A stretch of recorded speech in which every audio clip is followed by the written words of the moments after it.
Rūpēs par senioru veselību noteikti jārunā par vienu no biežāk sastopamajām acu slimībām – kataraktu, kas neārstēta var laupīt redzi pilnībā. Katarakta – tā ir acis caurspīdīgās lēcas vai tās kapsulas daļējs vai pilnīgs apduļķojums. Kā piemēru mēs varētu teikt, ka tas ir kā lēnām aizsalts loks.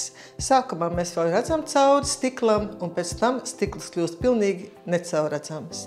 Tāpat ir ar kataraktu. Sākumā nedaudz redze pasliktinās, un kataraktai progresējot, redze tiek zaudēta.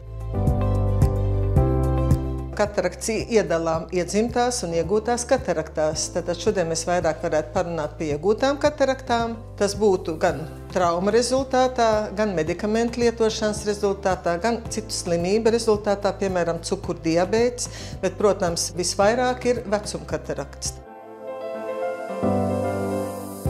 Ja pacients pie mums atnāk uz kabinetu un sāk stāstīt, ka, ziniet, dakteri, man redze kļūst miglaināka lasot, vai tālumā, attēls ir kļuvis dzeltenīgs, nav vairs koši izteiktas krāsas, it sevišķi baltā krāsa vairs nav spilgti balta, kā arī dubultošanās rodās ar vienu actiņu. Šoferi atzīmē, ka viņiem grūtāk ir braukt tumsā.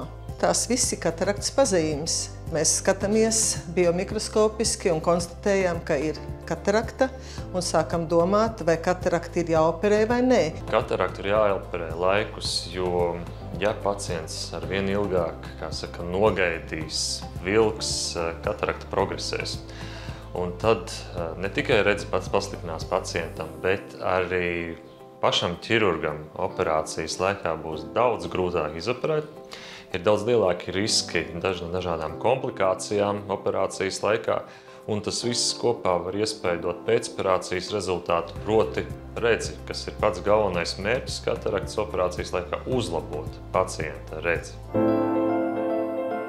Cilvēki arī gadiem ejot piekopj dažādus dzīves stilus, tāpēc redze ir vajadzīga ne tikai tālumā, bet arī tūmā un vēl jau vairāk mūsdienās vidējā distancē, kad ir šī ēra planšetdatoriem, telefoniem un dažādām iedīrīciem. Tāpēc šīs lēcas, kas mums spēj nodrošināt gan redzi tūmā, vidējā distancē, tālumā, saglabā pacientam ļoti tādu pilnvērtīgu dzīves kvalitāti. Un cilvēks var turpmāko dzīves daļu dzīvot bez brillēm pēc kataraktas operācijas.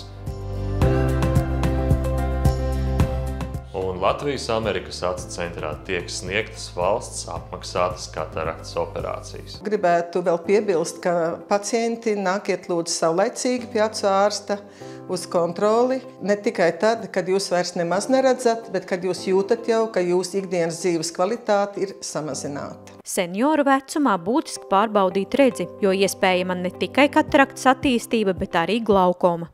Glaukoma ir hroniski progresējoša optiskā neiropātija.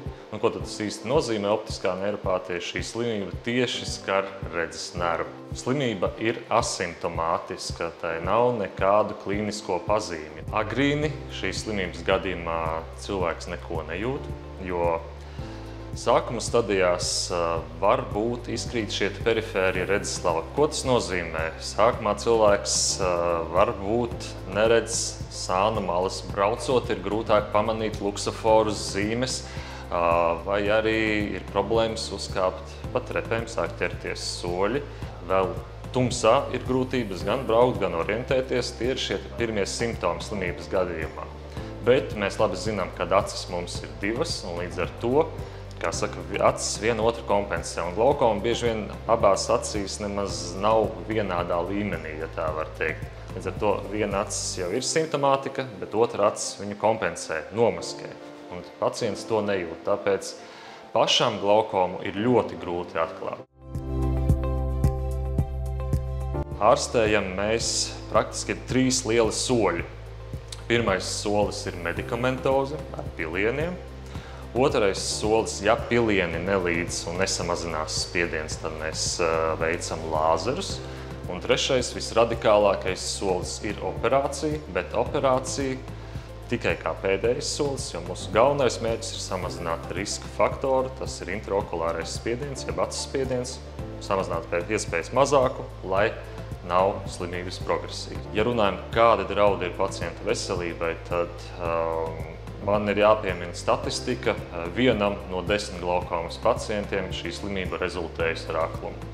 Cilvēkam ar diagnozi glaukoma ir iespējams dzīvot kvalitatīvu atlikušo mūžu, ja izdodas slimības progresu apturēt ar pilieniem, vai ar lāzeru, vai ar operācijas palīdzību. Tādēļ ir ļoti svarīga sadarbība starp ārstu un pacientu. Un, cienījamie pacienti, ja jūs neziniet, kāds ir jūsu acu spiediens, tad ir laiks pierakstīties pie acu ārsta.